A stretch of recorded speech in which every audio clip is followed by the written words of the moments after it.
There's something about films that follow people who quietly remove others for money, the so-called professionals. Maybe it's because in real life we never meet people like that. And if we did, they wouldn't be talking. So to most of us, they're a mystery. And cinema loves mysteries. A man who takes a job and says little, that's a blank screen for directors. Some show him as cold logic, others as lonely, noble, stylish, paranoid. There are plenty of films like that, from gritty to absurd. But Murder by Contract stands in a different place. A small, low-budget black and white film that somehow hits harder and sharper than most of what came after. Interestingly, this one is often remembered not by critics, but by directors. Scorsese, for example, has said, "This film taught him a lot." Why? And what exactly is in it? Let's get into that. You can only make a mistake once in this job. Well, I'm different. What do you mean you're different? I don't make mistakes. Claude is calm, clean-cut, and quiet. He lives in New York and keeps to himself. But at some point, he decides to change direction. He has a goal and a plan to reach it. He walks into an office, sits down, and says exactly what he wants. You'd like to work for me? Yes, sir, I'd like to work for you. I want to be a contractor. No hesitation, no drama. And right away, you start wondering, does he talk like that because he's built that way? Or because he's already made up his mind? At first, everything follows the system. He takes the job, handles it with almost surgical focus. No mess, no questions, no weapons, just method. And for a while, it seems like he's built the perfect routine. But then you start to feel it. Beneath the routine, something's missing. He's making $5 grand on the job. $5 grand. I could really live on that. Yeah, but how long can a guy like that live? Eventually, he's sent to Los Angeles. The target is different this time, and the payout is much bigger. He's met by two men who are supposed to assist him, but it quickly becomes clear they're not backup. They're there to make sure he finishes what he agreed to. Well, I don't do rush contracts. I may be on this an hour, a day, or a week. A week? My deal with the chief is I call the time. That's when things shift. Claude delays. He walks around the city, goes fishing, days pass, and he doesn't even ask who he's supposed to deal with. And you start to wonder, is this part of the plan? Or is he buying time because he's not ready? I wouldn't do a good job. When you do a good job, the money comes. But when? When are you going to do it? You haven't even seen the target. I'll tell you when. When he finally sees who the target is, his reaction is subtle, but real. Can't see him. There's a woman standing in the way. Who's that, his wife? No, it's her.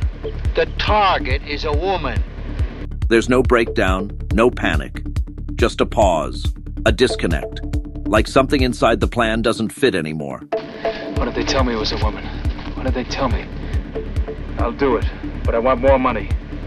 He starts moving forward, but nothing feels steady. The surface is calm, but the grip is slipping. He doesn't break. He drifts. And you realize this man isn't running the job anymore. He's just trying not to lose face. And that's the hook. Murder by Contract isn't about someone who has it all figured out. It's about someone who's built a shell and now doesn't know what to do when it starts to crack. So you keep watching, thinking, who is this man really? A professional? Or just someone who needs the act more than he admits? Let's talk about that. Let him talk, Mark. I like when he talks. It's educational.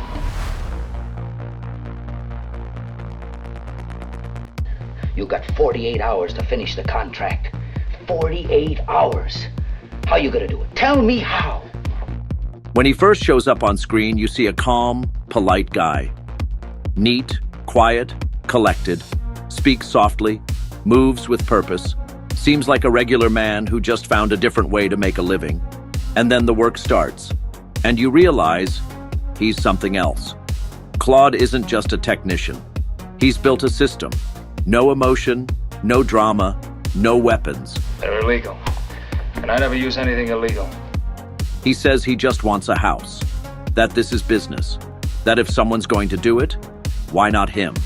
And it all sounds almost reasonable, until it doesn't. He talks about detachment, but his version of nothing personal is colder than most people's rage. And that's what hooks you. He talks a lot about rules, patterns, past mistakes, and for a while it's fascinating. But then you start wondering, is he trying to convince us? Or himself? You're gonna drive me to a toy shop. Huh? I hear right? Or am I going bad? He said a toy shop. What? That's when the contrast kicks in. He's paired with two handlers. One's impressed, the other's annoyed. They argue about him like two voices in your own head. Is he a pro or just buying time? They sit, they watch, they wait, and Claude just floats above them, calm, distant, untouchable. Until you realize maybe that distance is just a way to stall. He walks around, hits the beach, takes his time, and when the job finally becomes clear, when he sees who it is, he doesn't panic.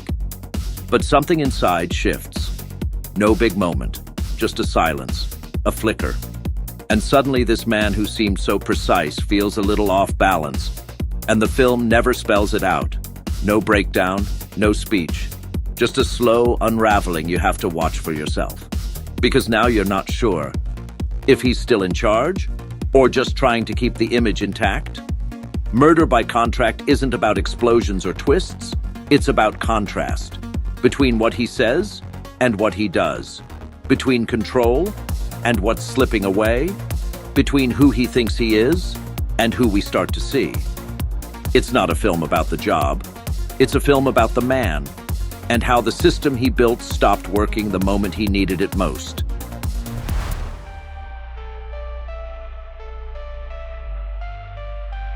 We've seen our share of professionals on screen.